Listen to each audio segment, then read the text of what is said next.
What's up, guys? Divine here, and welcome to the new Atlanta Braves series. And I know what you guys are probably thinking, but no, it's not true. I am going to be continuing the Texas Rangers series until we win that ring, but I kind of wanted to try something new. Not that I was getting bored with it, but I wasn't necessarily putting like all of my effort into the Texas Rangers series. Like, the thumbnails that I were creating were like made in like 20 seconds. The video itself, I would like literally just press record and then talk over what has happened. So in this series, it's gonna take more effort, and I'm just gonna try my absolute best on these videos and see what happens. So in this series, it's gonna be a bit different. I have imposed some rules to make it harder on myself, because after thousands of hours in this game, you kind of understand the algorithm. So I will be using the Atlanta Braves, a team that did make the playoffs last year and won the division at that. But it's obvious that they're not the strongest team in their division. Washington is young and very strong. New York is arguably better than Atlanta. They have one of the best rotations in baseball. Their offense is much improved with Robinson Cano coming over, and their bullpen is obviously better with Sugar Diaz coming over from the Mariners. Philadelphia, I don't even have to go into that. They're arguably one of the best teams in the league. So it's an interesting situation that we're in. But the goal of this series is not only to win the championship, but it's to build a dynasty, and obviously that's more of an in-game thing. So this series will be going until the end of OOTP 20, however long or however far along we get, rather, is completely dependent on how often I put these videos out. I mean, I don't really know how often they're going to come out. If I had to guess, it would be like 1, maybe 2 per week, because it is going to take a bit more effort, like I said.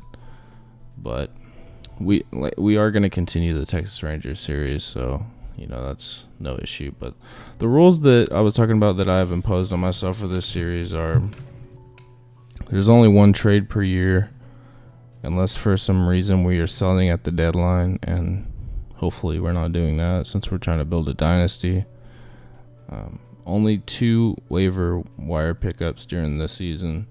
So that's interesting because, guys that play this game, that you can definitely pick up like almost an entire bullpen. Like, if you start out with a team like, I don't know, just the Marlins, for example, who don't have a good bullpen at all.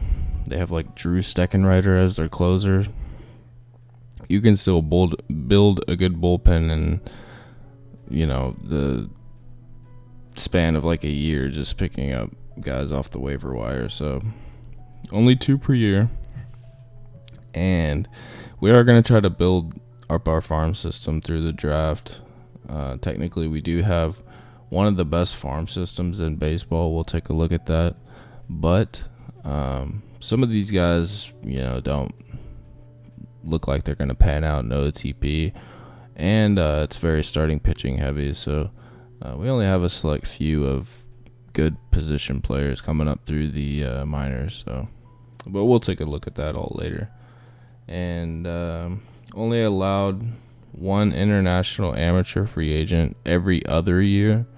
So if I sign an international amateur this year, I won't be able to sign one next year. And it just like makes it harder and makes you think about who you're signing more. If normally you would just pick the best guy or the best 2 guys and sign them every year, but with this rule in place, it's really going to make me think, is this guy worth chancing and picking him up And then next year, what if like a bona fide future superstar comes out and I can't sign him? So it really makes you think and kind of plan things more. I'm only allowed one international free agent every 3 years. So this is another way to build up good bullpen. As you probably saw in the Texas Rangers series, there is a ton of guys that come out from Japan, from Cuba, especially bullpen pieces that are going to be stars in the league for 4 to 5 years, depending on how old they are when they come out. But only allowed to sign one of those every 3 years. And this is the major one. And the last rule is I have to play at least one game per series. So that's another reason why this series is going to take a while to get through. Probably going to take like a month to get through a whole year, a game year. And it's going to be interesting as well. I've never really done anything like this, but it just kind of came to mind. It's going to help me like learn the team in and out. And what the heck? These pop-ups. But yeah, it's going to help me learn this game in and out. And it's going to be a different thing. I don't think I've ever seen anybody do it like that. An idea came to mind. And yeah, another thing that I like about this team is after this year, we can go ahead and look at that. But after this year, I did the math, there's $67 million coming off the books. And that's Josh Donaldson, that's Darren O'Day, Kimbrel, which we did sign. We picked him up from free agency, so he's coming back to Atlanta. He last played here in 2014, and he had an extremely good year. Was an all-star that year. And that's Vizcaíno. I don't think I added Tyler Flowers in there, but it could be Tyler Flowers, could be Markakis, Julio Teheran.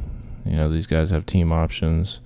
McCann, Venters, and I'm sure you guys can see. But there's $67 million coming off the books this year. And that gives us a lot of flexibility to add young guys through the international free agents. That gives us flexibility to add more money into player development to develop this good farm system. It also gives us flexibility in areas like scouting to, further improve this farm system. Helps us improve through the draft as well as international free agents and international amateurs. Money is good. Money is king in this gaming. It's going to be plentiful after this year. So that's the rule set that I have imposed on myself. I think it's going to be a bit challenging and especially time consuming. But it's also going to be really fun, especially to learn this team in and out. So let's go ahead and take a look at the farm system that I keep talking about. Sort by potential. Thomas Burrows is a guy that'll start out in AA. He was in high and AA last year, so he jumped around and improved. Spent most of his time in high A ball, where he had a 3.28 with 46 2/3 pitched. Had a pretty high whip, but he did get the call up to AA. Had nearly 20 innings and pitched very, very well at a 1.42. So we're gonna start him out in AA. If he pitches well, he'll get the call up to AAA. He's an elderly prospect, almost 25 years old. So, but he has potential. That control is obviously an issue. In high A ball last year, he walked nearly 6 guys per 9. So we would obviously like that to drop quite a bit, even though he is a reliever. Christian Pache, I think that's how you say it. He's from the Dominican. He looks good, especially defensively and athletically. He does have good work ethic and adaptability, so his personality is very good, and at the plate he does look above major league average. So this guy is somebody that I am excited about.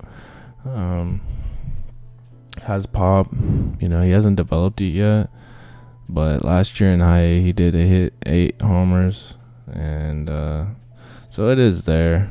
He's another guy that jumped around last year, went from high A to double A. This year, he will be starting the year out in double A. So we take a look how he'll look. He's a 2.5 star, so it will challenge him in double A, but I expect he'll have a good WAR and everything because of his defense. So hopefully he develops nicely. He's only 20 years old, so he's pretty young. Mike Soroka is a guy that I'm excited about. He'll start the year in AAA. I assume he'll get the call up to the majors at some point this year. He's just, too good to hold down for too long. I mean, last year pitched in AAA for it looks like most of the time. He was probably hurt last year. It doesn't show in the history. I wish it did, but yeah, he pitched in AAA last year, had a 2 flat, so that's good. And then got called up to Atlanta and pitched very well here too. So, somebody that will probably get the call up to the majors sooner rather than later. William Contreras, a catching prospect, pretty good defensively, above average. And then for a catcher, he's not that slow. And at the plate, it looks like he has a lot of eyes, so he'll walk a bit, and then he won't strike out much. So we would like him to develop contact, put the bat on the ball more consistently. And but last year in high A, he hit decently, and then in A-ball, he tore it up. He had 360 OBP, was almost a 3-win player, almost at 300 as well. So he's not as bad as advertised at the plate, but I would like to see how he hits in a full season in high A-ball. He's a young 21, so we'll see about him. Luis Gohara, he pitched in the majors last year, didn't pitch very well, and then in AAA he didn't kill it either. He did kill it in AA, but it was only 1 start. So somebody that previous to last year was playing very well in AAA, he pitched very well AA. So somebody that got a bit off track last year. We'll see if he can reel it back in. He's from Brazil, which is interesting.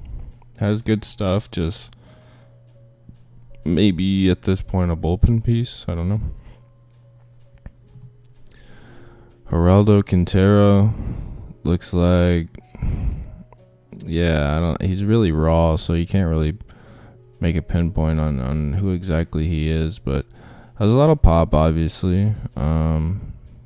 Surprisingly, won't strike out that much. His eye is absolutely awful, and his gap power is awful too. In a young guy like this, you would like to have his gap power higher. Sorry, I got tongue-tied, but yeah, I don't know how I feel about him. Not somebody that our scout's a bit higher on him. I don't know. He's not great defensively. He's not really great at anything. He has some power, but Austin Riley, another guy who's very powerful, doesn't really have a home defensively. I mean, he can play third base, but not very good.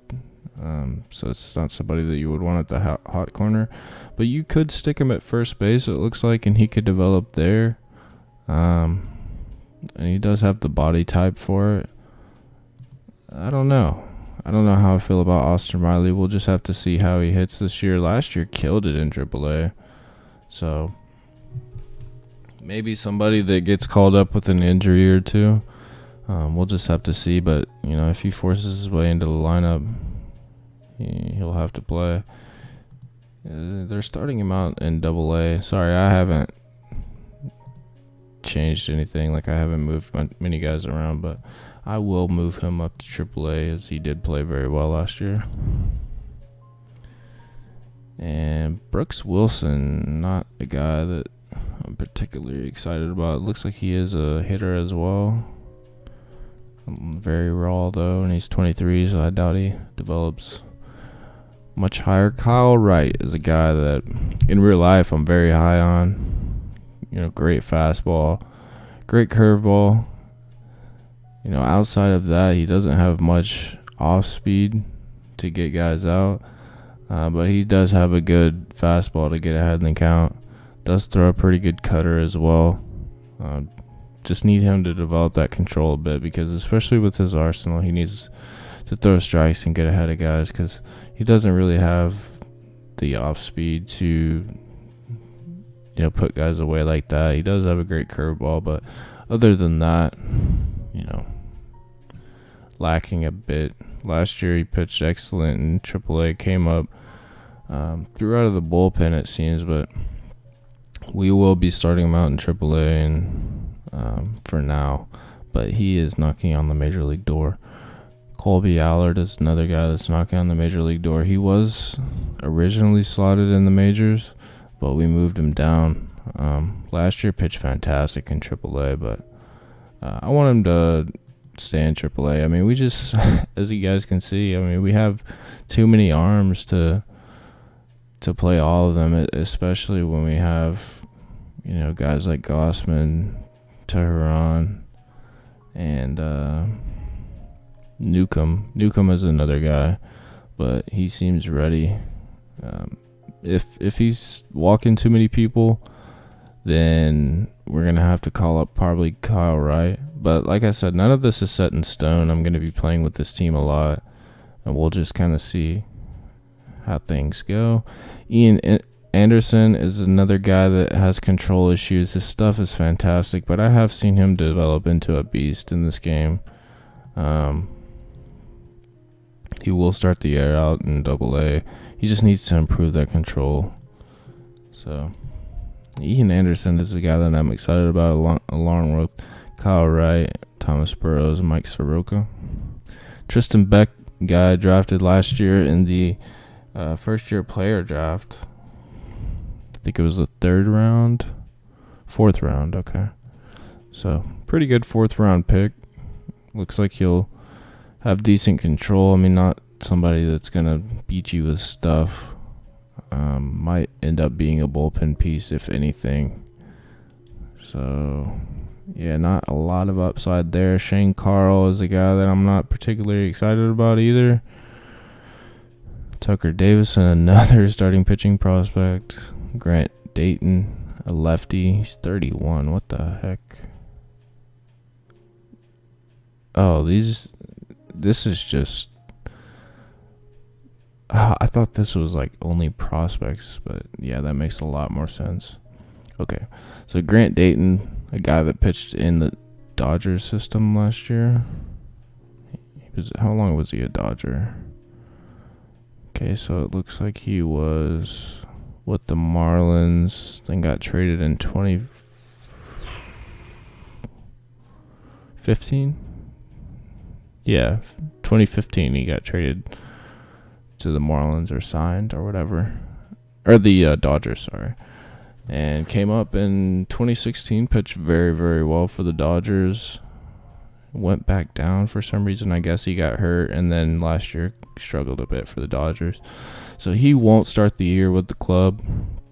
He originally did, but we signed Kimbrel, and then he was the odd man out, so he'll start the year down, and then that's pretty much it for prospects. This system is very good, especially starting pitching wise. At the major league level, let's go through. Kevin Gossman's the guy that we got from the Orioles. I think he was non-tendered. Somebody that's going to be like a high 3, low 4 ERA guy, I'm assuming. Max Fried, the young lefty, has a very good fastball and curveball. He might end up being more of a bullpen piece, but he's starting out in the rotation. Julio Teheran out of Colombia can eat innings, and that's something that we really don't have in this rotation outside of him. Not going to blow you away with the stuff, but has the potential for like a mid-3 ERA season. Used to be much better, especially in 2014, as you see there. Had an excellent year, and then 15 struggled, 16 pitched very well, 17 struggled, and then 18 pitched decently. So by that algorithm, it looks like we're in line for a bad season. Touki Toussaint, whatever, Has fantastic stuff. He's another prospect, but he will begin the year with the club. Last year just pitched outstanding in AAA. So he doesn't belong in AAA. He will begin the year with the club, and then Sean Newcomb will be our 5th starter. I am the GM, so I can't make changes, but yeah. This is a guy that might be sent down. Just need him to throw strikes. I mean, that control is the only question mark. His stuff is fantastic. But yeah, that's the starting rotation. Craig Kimbrell will be the closer again in Atlanta. Vizcaíno setup man. Corbin Klaus, prospect we talked about earlier. Great stuff. His first full year in the majors. Dan Winkler, a righty, 29 years old. Pretty good stuff.